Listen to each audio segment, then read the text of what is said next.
UPSC 2026 prelims की तैयारी शुरू कर दी है। हर कोई प्रीलिम्स के ऊपर एनालिसिस देखना चाहता है। हर कोई ये चाहता है कि हमें कहीं ना कहीं प्रीलिम्स का एनालिसिस मिल जाए, और हर कोई ये चाहता है कि हमें ज्यादा से ज्यादा पीवाईक्यू का रिवीजन करना चाहिए। और क्या सच में पीवाईक्यू से क्वेश्चन रिपीट होते हैं? Hello friends, welcome to Vidyarath. Vidyarath के इस प्लेटफॉर्म पर आप सभी का स्वागत है। आज हम इसी टॉपिक पर बात करते हैं कि क्या हमें पीवाईक्यू पर इतना ध्यान देना चाहिए कि जितना टाइम हम अपने बेसिक्स को कवर करने में लगाते हैं उससे कहीं ज्यादा जो टाइम है वो हम पीवाईक्यू को देखने में लगाते हैं। कैसे पीवाईक्यू को स्टडी करना चाहिए ताकि हमारा प्रीलिम्स निकले। और ये वीडियो खासकर उन बच्चों के लिए है जो फर्स्ट टाइम इस पेपर को दे रहे हैं। शुरुआत में हम बात करते हैं कि हमें बेसिक्स को किस तरीके से तैयार करना चाहिए। सबसे पहले हम बात करेंगे जो बेसिक्स है, जो हमारी स्टैंडर्ड बुक्स हैं, जो हमारी एनसीईआरटीज हैं, हमें उसके ऊपर सबसे ज्यादा ध्यान देना चाहिए ताकि हमारा प्रीलिम्स निकले। लेकिन सबसे ज्यादा ध्यान किस एरिया में देना चाहिए, यह सबसे इंपॉर्टेंट टॉपिक है।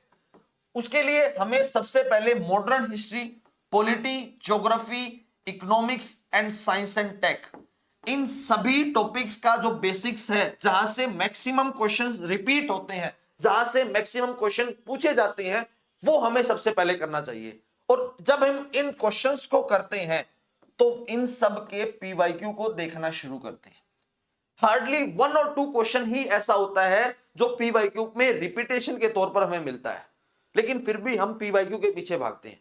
देखो, पीवाईक्यू से हमें दो बातों का पता लगता है कि कौन सा टॉपिक सबसे ज्यादा इंपॉर्टेंट है और कौन से टॉपिक में सबसे ज्यादा क्वेश्चन आज तक पूछे गए हैं।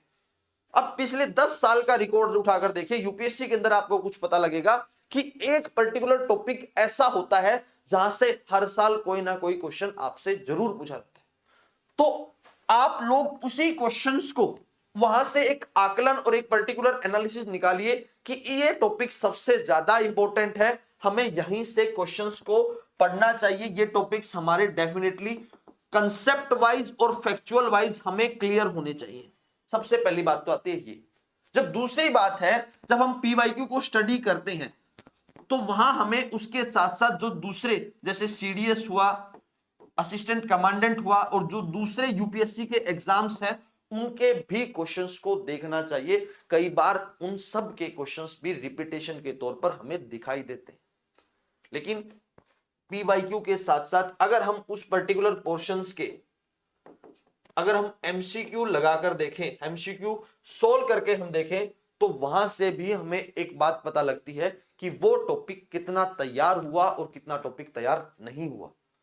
जब हम इन सभी टॉपिक्स के बेसिक्स को पढ़ लेते हैं तो हमें वो पर्टिकुलर पॉइंट ढूंढने होते हैं जहां हमारे क्वेश्चन सबसे ज्यादा गलत होते हैं। एग्जामिनर आपसे हर बार वही क्वेश्चंस पूछता है जहां हमारा टॉपिक जो है थोड़ा सा कमजोर होता है, जहां हम ये सोचकर चलते हैं कि यहां से तो क्वेश्चन नहीं पूछा जाएगा, या फिर ये जो क्वेश्चन, ये जो पर्टिकुलर पॉइंट है, ये इतने इंपॉर्टेंट नहीं है जो हम इसको याद करें। और वहीं से एग्जामिनर आपसे सवाल पूछता है। आप यूपीएससी के साथ साथ किसी भी स्टेट पीसीएस के अंदर तैयारी कर लीजिए, वहां भी आपको यही एनालिसिस देखने को मिलेगा। जैसे भक्ति मूवमेंट जो है, ठीक है जी, भक्ति जो मूवमेंट है उसमें एक बात आती है, वुमेन का कंट्रीब्यूशन, सॉरी भाई, वुमेन का कंट्रीब्यूशन। उस वुमेन के कंट्रीब्यूशन में हर कोई फंसता है, हर कोई उसको याद करना चाहता है, लेकिन लास्ट मोमेंट में हम उसको भूल जाते हैं, उसको रिवाइज करना भूल जाते हैं। जिस तरीके से जो मेडाइवल और दिल्ली सल्तनत का जो पार्ट है ना, उसमें कई बार आपसे एक सवाल पूछे जाते हैं एडमिनिस्ट्रेशन के ऊपर, आर्ट एंड कल्चर के ऊपर। वहां के क्वेश्चन कोई भी याद करके खुश राजी नहीं होता, कोई भी याद नहीं करना चाहता, लेकिन हर बार वहां से क्वेश्चन आता है।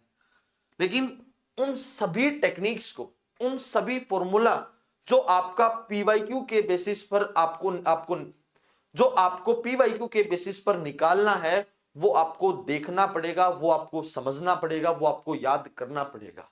लेकिन सबसे इंपॉर्टेंट बात यह आती है, अब यूपीएससी के अंदर एक पर्टिकुलर बात यह भी हो गई कि only 1 correct, only 2 correct, only 3 correct, जहां से जो एलिमिनेशन का जो रास्ता था वो लगभग ना के बराबर होता जा रहा है। यानी यानी इस तरीके से स्टेटमेंट आपसे पूछी जा रही है, या तो आपको वो पर्टिकुलर स्टेटमेंट पूरा आता है या आपको पर्टिकुलर स्टेटमेंट नहीं आता, जिसकी वजह से आपका जो क्वेश्चंस है वो हर बार आपके डाउट में रहता है। जो पेपर का जो लेवल है वो डिफिकल्टी वाइज तो और ज्यादा मुश्किल होता जा रहा है और वो लेंथी भी होता जा रहा है, तभी तो 50% नंबर लेना भी एक पर्टिकुलर महाभारत हो चुकी। तो आपको क्या करना है, आपको शुरुआत में अपने बेसिक्स को कवर करना है, ना कि आप अपने पीवाईक्यूज को। पीवाईक्यू जब देखने का समय होता है वो फरवरी और मार्च के समय होता है। आप लोग क्या करते हो, उसकी आपकी सबसे बड़ी गलती ही ये है कि आप लोग सबसे पहले पीवाईक्यू को देखना शुरू करते हो, सबसे पहले आप एनसीईआरटी को पढ़ना शुरू करते हो, जो सबसे बड़ी कमजोरी है किसी भी एस्पिरेंट की। आप पीवाईक्यू को देखिए, उसको सोल्व करने की कोशिश मत कीजिए। सबसे पहले जो आपका अपना बेसिक पॉइंट है, जो सबसे पहले आपको कवर करना है, उसको देखिए कि आपने जो पढ़ा है वो क्वेश्चन वहां से सोल्व आउट हुआ या नहीं हुआ।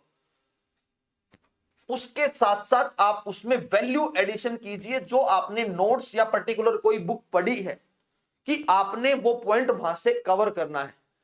मल्टीपल सोर्स को आप एक सोर्स में बनाइए ताकि आपका क्वेश्चंस भी कंप्लीट हो और आप रिवीजन टाइम पर कर पाओ।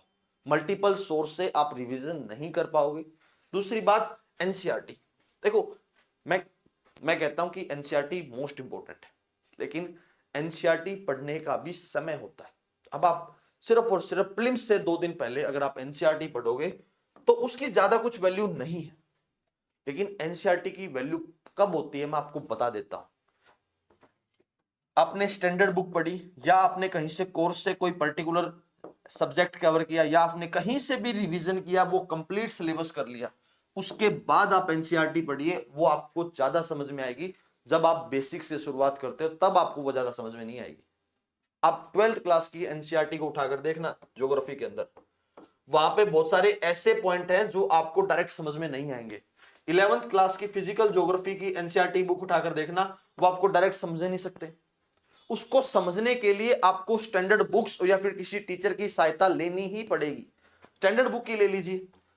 अगर आपको वो कंसेप्ट क्लियर हो गया तो विद इन 4 और 5 आवर्स के अंदर आप पूरी एनसीईआरटी को एक बार पढ़ लोगे, और जितना भी एक्स्ट्रा मटेरियल आपको एनसीईआरटी के अंदर मिलेगा वो आपके दिमाग के अंदर फिट हो जाएगा।